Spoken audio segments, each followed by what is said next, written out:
Dear friends, மதத்தின் பெயரால், மொழியின் பெயரால், இனத்தின் மற்றும் ஜாதியின் பெயரால், நிறத்தின் பெயரால் உலகம் முழுவதும் ஆதிகாலம் தொட்டு இன்று வரை தினம் தினம் பல அட்டூழியங்கள் நடந்து கொண்டுதான் இருக்கின்றன. இதையெல்லாம் இந்த பூமியில் தோன்றிய மற்ற ஜீவராசிகள் செய்வதில்லை. அதனால்தான் ஓஷோ டார்வினின் பரிணாம வளர்ச்சி தியரி மனிதனை பொறுத்தவரையில் பின்னோக்கிய வளர்ச்சி என்று சொல்கிறார். அதனால்தான் ஓஷோ ஜாதி, மதம், மொழி, இனம், தேசம் பற்றி பேசுகையில் மனிதனை மனிதனிடம் இருந்து பிரிக்கும் எதுவும் மனிதாபிமானமற்றது, நாகரிகமற்றது, கலாச்சாரமற்றது என்று சாடுகிறார். இன்று உலகம் இருக்கும் சூழலில் ஓஷோ இந்த வீடியோவில் கொடுக்கும் தகவல் மிக முக்கியமானது என்றே நான் நினைக்கிறேன். வீடியோவை தொடர்ந்து பார்ப்பதற்கு முன்னால் please subscribe and share this video with your friends.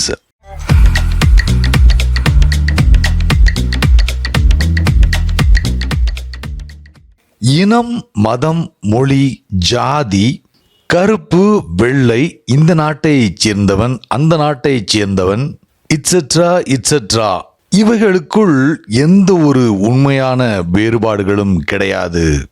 எல்லா வேறுபாடுகளும் மேலோட்டமானவைதான். ஒரு யூதர் இந்துவிலிருந்து வேறுபட்டவர் கிடையாது. ஒரு இஸ்லாமியர் கிறிஸ்தவரிலிருந்து வேறுபட்டவர் இல்லை. ஒரு சைனீஸ் ஒரு அமெரிக்கனிடமிருந்து வேறுபட்டவர் இல்லை. ஒரு கருப்பினத்தை சேர்ந்தவருக்கும் வெள்ளைக்காரருக்கும் எந்த வித்தியாசமும் இல்லை. மனிதன் ஒன்றுதான், வேறுபாடுகள் மேலோட்டமானவை. வித்தியாசங்கள் இருக்கின்றன. ஆப்வியஸ்லி கருப்பினத்தவர் கருப்பினத்தவர் தான். அவருடைய தோல் கருப்பு. வெள்ளை மனிதரோடு இவருக்கு வித்தியாசம் இருக்கத்தான் செய்கிறது. But the difference is not a difference that makes a difference. அந்த வித்தியாசம் மிக சிறியது. ஆனால் தோல் நிறத்தில் உள்ள வித்தியாசம், ஒரு மூக்கு நீளத்தில் உள்ள அளவின் வித்தியாசம் எல்லாம் மிக முக்கியமான வேறுபாடு கிடையாது. உங்கள் மூக்கு கொஞ்சம் நீளமாக இருந்தால், ஒரு ஜூவிஷ் நோஸ் என்று வைத்துக் கொள்வோம், நீங்கள் உடனே கடவுளால் தேர்ந்தெடுக்கப்பட்ட மனிதராக மாறிவிடப் போவதில்லை. அதேபோல் இந்தியாவில் பிறந்துவிட்ட காரணத்தால் நாம் எல்லோரும் பக்திமான் என்று அர்த்தமாகிவிடாது. இதெல்லாம் முட்டாள்தனமான ஐடியாஸ். ஆனால் இந்த ஐடியாக்கள் தான் இந்த உலகில் நீடித்து நிலைத்து நின்றது மட்டும் அல்லாமல் மனித குலத்துக்கு பெரும் துன்பமாய் போனது. They were very ego gratifying. ஒரு மதத்தைச் சேர்ந்தவர் நாம் தான் இந்த உலகத்தில் மோஸ்ட் ரிலிஜியஸ் என்று நினைக்கிறார். அவர் நாடுதான் எல்லா நாடுகளை விட புனிதம் நிறைந்தது என்று நினைக்கிறார். எவ்வளவு அபத்தமாக பேசிக்கொண்டே இருக்கிறார்கள். நாடுகள் அத்தனையும் அரசியல் வரைபடத்தில் மட்டும்தான் பிரிந்து கிடக்கின்றன. அதர்வைஸ் ஒரே பூமிதான். ஜஸ்ட் 30 வருடங்களுக்கு முன்னால் கராச்சியும் லாகூரும் புனித தலங்கள். இப்போது அது பாகிஸ்தானில் இருக்கின்றன. And now both the places are unholy. இப்போது இந்தியர்களை பொறுத்தளவில் இந்த 2 நகரங்களும் புனிதமில்லாத தலங்கள். Now they are the unholiest of the unholy. ஒரு காலத்தில் புனித தலத்தின் ஒரு பகுதியாக இருந்தன. ஒரு கோடு வரைபடத்தில் வரைந்ததால், ஒரு சின்ன அரசியல் மாற்றம் வந்ததால் இந்த நகரங்கள் புனிதத்தை இழந்துவிட்டன.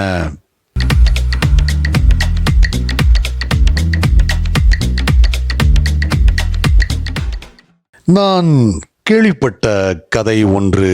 இந்தியாவை இந்தியா, பாகிஸ்தான் என்று 2 நாடுகளாக பிரிக்க முயற்சிகள் நடந்து கொண்டிருந்த போது எல்லையில் மனநலம் பாதிக்கப்பட்டோருக்கான காப்பகம் ஒன்று இருந்தது. 2 தரப்பினரும், அதாவது இந்தியாவும் சரி பாகிஸ்தானும் சரி, இந்த மனநல காப்பகத்தின் மேல் எந்த ஒரு ஆர்வமும் காட்டவில்லை. ஆனால் அந்த காப்பகம் எப்படியும் ஒரு தேசத்திற்குள் அடங்க வேண்டும். ஒன்று அந்த பகுதிக்கு போக வேண்டும் அல்லது இந்த பகுதிக்குள் வர வேண்டும். அரசியல்வாதிகளுக்கு இந்த காப்பகத்தின் மேல் சுத்தமாக எந்த ஆர்வமும் இல்லாத காரணத்தால் அந்த காப்பகத்தில் உள்ள நோயாளிகளிடமே அவர்கள் எங்கு செல்ல விரும்புகிறார்கள் என்று கேட்கலாம் என்று முடிவெடுக்கப்பட்டது. இறுதியில் அந்த காப்பகத்தின் தலைமை கண்காணிப்பாளர் காப்பகத்தில் அனுமதிக்கப்பட்டிருந்த அனைவரையும் ஒன்று கூடுமாறு உத்தரவிட்டார். அங்கு பெருங்கூட்டம் இருந்தது. ஆயிரக்கணக்கானவர்கள் அந்த காப்பகத்தில் இருந்தார்கள். கண்காணிப்பாளர் எல்லோரிடமும் நீங்கள் எங்கே செல்ல விரும்புகிறீர்கள் என்று கேட்டார். அவர்கள் அதற்கு நாங்கள் எங்கும் செல்ல விரும்பவில்லை, நாங்கள் இங்கே இருக்கவே விரும்புகிறோம் என்று பதில் சொன்னார்கள். பல முறை அவர்களுக்கு விளக்கம் கொடுக்கப்பட்டது. எனவே கண்காணிப்பாளர் நீங்கள் எங்கும் செல்ல போவதில்லை, இங்கேதான் இருக்க போகிறீர்கள், இருந்தாலும் நீங்கள் எங்கே செல்ல விரும்புகிறீர்கள் என்று கேட்க விரும்புகிறோம், இந்தியாவிற்கா பாகிஸ்தானிற்கா என்று திரும்ப கேட்டார். The madmen could not believe their ears. அங்குள்ள நோயாளிகளுக்கு இந்த கேள்வியை நம்ப முடியவில்லை. எனவே இப்போது எங்களுக்கு பெரிய சந்தேகத்தை நீங்கள் உண்டாக்கிவிட்டீர்கள். இப்போது எங்களுக்கு பைத்தியமா அல்லது உங்களுக்கு பைத்தியமா என்ற சந்தேகம் வந்துள்ளது. நாங்கள் போகவில்லை என்று வரும்போது எதற்காக எங்கு செல்ல வேண்டும் என்று முடிவெடுக்க வேண்டும் என்ற கேள்வியை கேட்டு கண்காணிப்பாளரை வெறுப்பேற்றினார்கள். அவர்களுக்கு விளக்கம் கொடுக்க பெரும் சிரமம் ஏற்பட்டது. நீங்களே பாருங்கள், மனநலம் பாதிக்கப்பட்டவர்கள் சொல்வது மிகவும் சரி. They are always far more right than our so-called politicians. பிறகு தலைவர்கள் முடிவெடுத்தார்கள். காப்பகத்தை இரண்டாக பிரிப்பது என்று முடிவு செய்யப்பட்டது. நடுவில் ஒரு சுவர் எழுப்பப்பட்டது. நான் கேள்விப்பட்டேன் அங்கு தங்கியிருப்பவர்கள் சுவரின் மீது ஏறி அந்த பக்கத்தில் உள்ளவர்களை பார்த்து பேசி சிரித்து மகிழ்ந்து கொள்வார்கள் என்று. The whole thing seems to be ridiculous. இதை போல கேலிக்கூத்தை பார்த்திருக்க முடியாது. அவர்கள் அதே காப்பகத்தில் தான் இருந்தார்கள். ஆனால் சிலர் பாகிஸ்தானியாகவும் இன்னும் சிலர் இந்தியர்களாகவும் மாறி போயிருந்தார்கள். ஒரு சிறிய சுவர் அவர்கள் நாட்டையே மாற்றிவிட்டது. காப்பகத்திற்குள் இருந்தவர்கள் ஒருவருடன் ஒருவர் பேசிக்கொள்ளும் போது நாம் இரண்டு பக்கம் இருப்பவர்களும் அதே மனிதர்கள்தான். நமக்குள் எந்த வித்தியாசமும் இல்லை. ஆனால் நாம் இப்போது எதிரிகள். இரண்டு பக்கமும் உள்ளவர்கள் ஒருவருடன் ஒருவர் பேசிக்கொள்ளக்கூடாதாம் என்று சொல்லி சிரித்துக் கொள்வார்கள் என்றும் கேள்விப்பட்டேன்.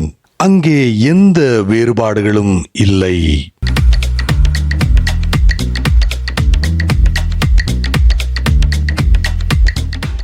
இந்த வீடியோ பிடிச்சிருந்தா லைக் பண்ணிட்டு ஷேர் பண்ணுங்க. நிறைய நண்பர்கள் தொடர்ந்து ஆதரவு கொடுத்துக்கிட்டு இருக்கீங்க, அதற்கு ஒரு மிகப்பெரிய நன்றி.